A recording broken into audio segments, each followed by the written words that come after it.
Hello students, today we have seen chapter number 4 business services. In that we have seen in this chapter point number 4.6.3 types of insurance.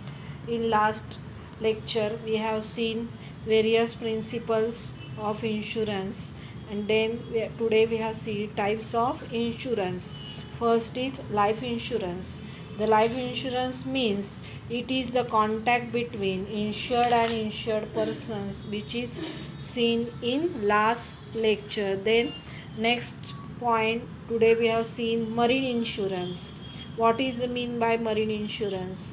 It is the insurance which is protection against the laws and dangers of the sea. It is the form of insurance contract covering loss or damage to vessels or to cargo or passengers or ship.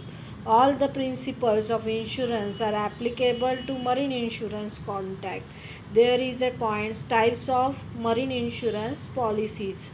First is voyage policy. It is the policy in which the subject matter is insured for a specific voyage irrespective voyage of time involved in it. In this case, risks begin only when the ship starts on voyage. Then time policy. The policy the subject is insured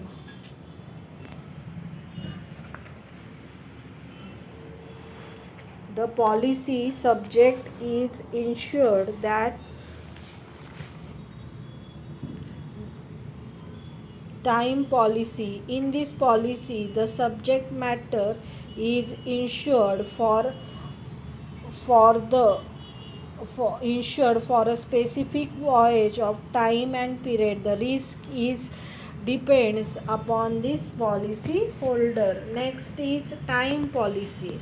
In this policy the subject matter, the defined time and period is calculated. The time policy cannot be for a specific period extendly. Then third point, mixed policy. The policy is the combination of voyage and time policy.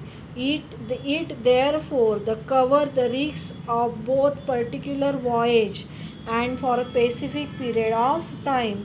Then fourth, valued policy.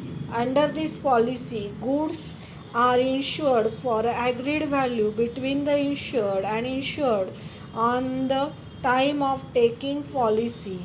Then blanket policy. This policy is taken for the maximum time limit is required amount of protection and full amount of premium is paid in the beginning of the policy. Then 6 point, port risk policy.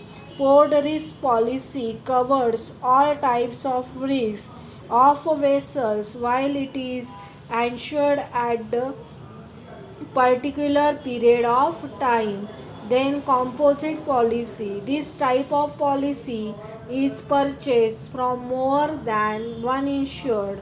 The liability of each insured is separate and distinct.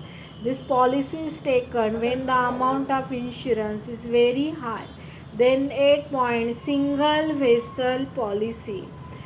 This policy is suitable for small ship owner having only one ship or having one ship is filled. It covered the risk of one vessels of the insured. Then felt policy and block policy. In felt policy, several ships belonging to one owner are insured under the same policies. This policy is block policy. The cargo owner is the production between the risk of rail. Then next point, fire insurance. A fire insurance contract is an agreement whereby the insured is written in the consider undertakes to indemnity for the fire of loss and the damage by fire insured due to loss due to fire The lighting and expiry is also covered by the fire insurance policy. Then types of fire insurance policy. First is valued policy. Under this policy, value of subject matter, the insurance has to pay specific amount of value for the damage of loss or goods whose values become different, calculated in case of loss by fire. Then next, average policy. It is the policy which contain an average cost if the subject matter is not insured as per extract market value or it is undervalued, then the insurer is liable to pay that the percentage of loss for which it is insured. Then specific policy. In case of specific policy, the property is insured for a definite sum is irrespective of the market value. If there is a loss, stated amount will have to be paid to the policy holder. Then floating policy. This policy can be taken for the goods which are lying at a different location or godowns or warehouses. The floater policy, it becomes difficult for the owner to take specific policy. So businessmen or traders take different fluctuating policy. Such a policy is taken for one sum and one premium for goods lying at different places. Then when the value of goods excess policy, when the value of goods or stocks fluctuated, the excess policy may be taken by the insured apart for this normal policy. जो भी excess policy means क्या है, the value of goods of stocks, then excess policy may be taken instead apart for the normal policy. 6. Reinstatement policy. This is a type of policy where the insurer undertakes to replace the property or goods lost by fire. In this policy, the insurer, instead of paying compensation for the property lost by fire. Then comprehensive policy. A fire insurance policy does not cover losses due to riots, war, etc. This policy covers a lot of risks under single policy. Consequential loss policy. The fire insurance is originally purchased to indemnity the material loss only. The intangible interest was not indemnified. Thus, the consequential loss policy include the loss of intangible interest was not indemnified. Then sprinkle leakage policy. Sprinkle leakage policy covers damage to property caused by the automatic sprinkler system that has leaked or discharged water accidentally rather than in response to fire and smoke. However, the discharge or leakage of water due to heat caused by fire.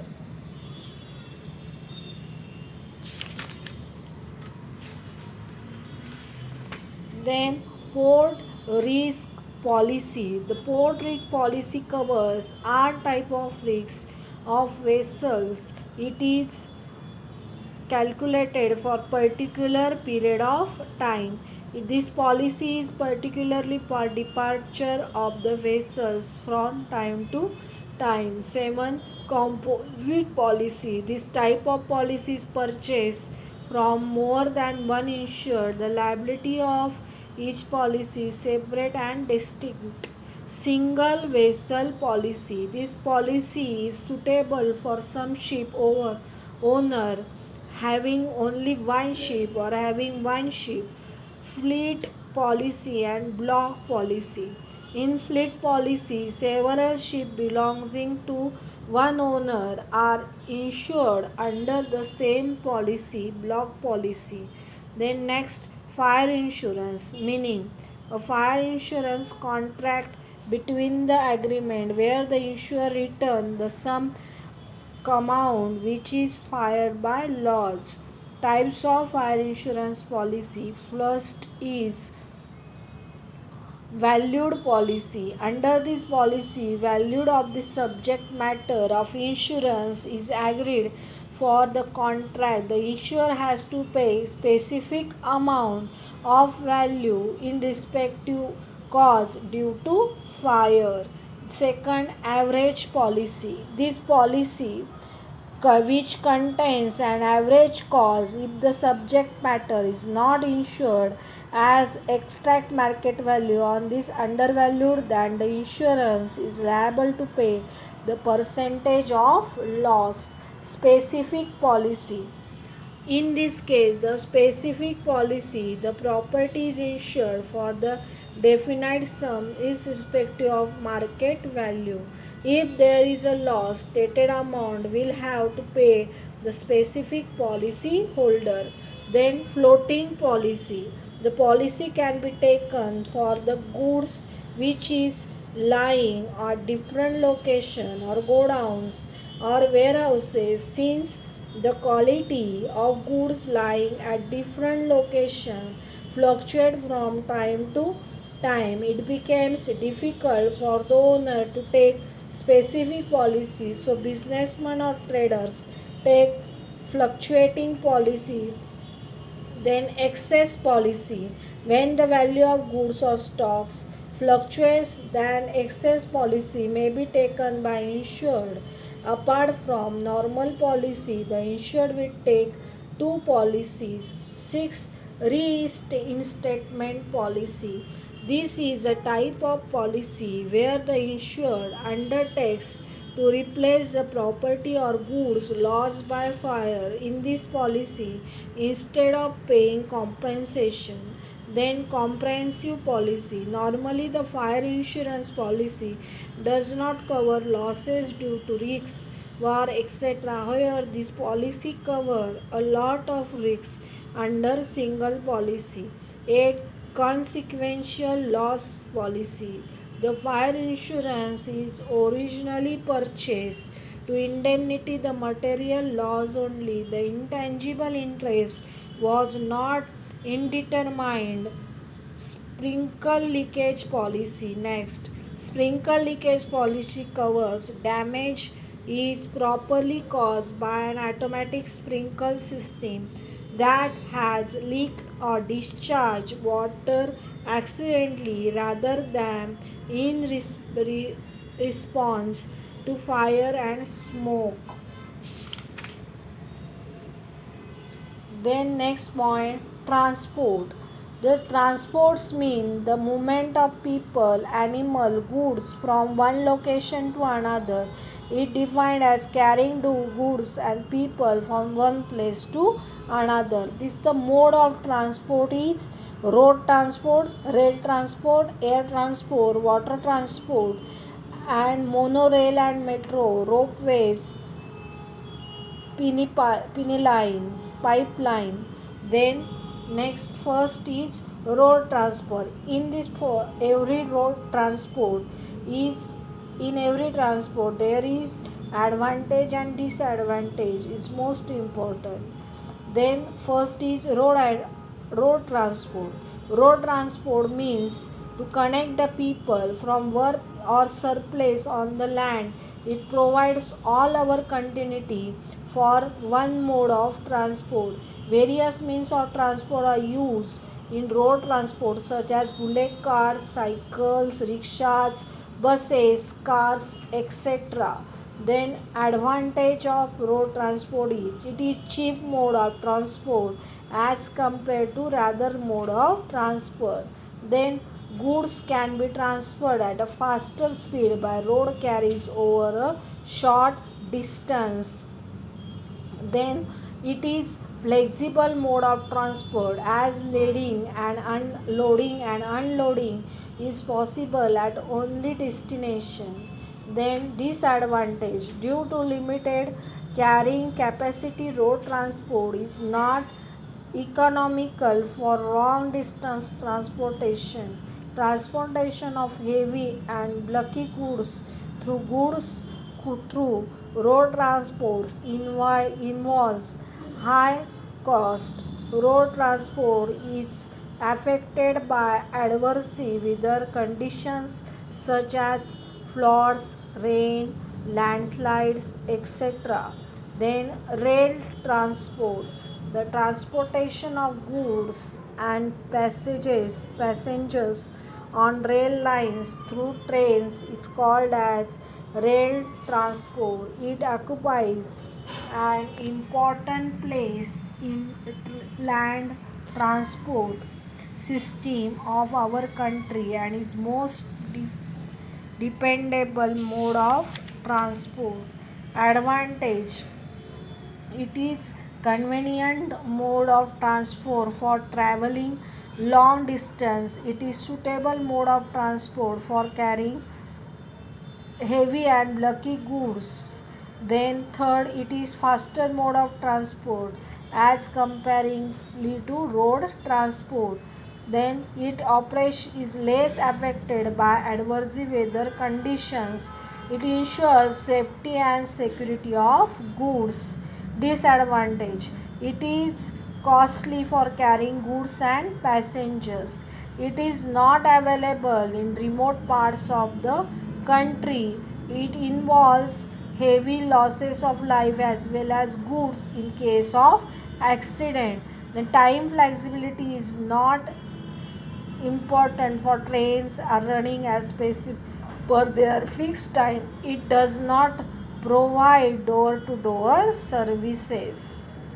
Then air transport. Air transport carries the goods and passengers through airways by using different type of passengers, aircrafts, cargo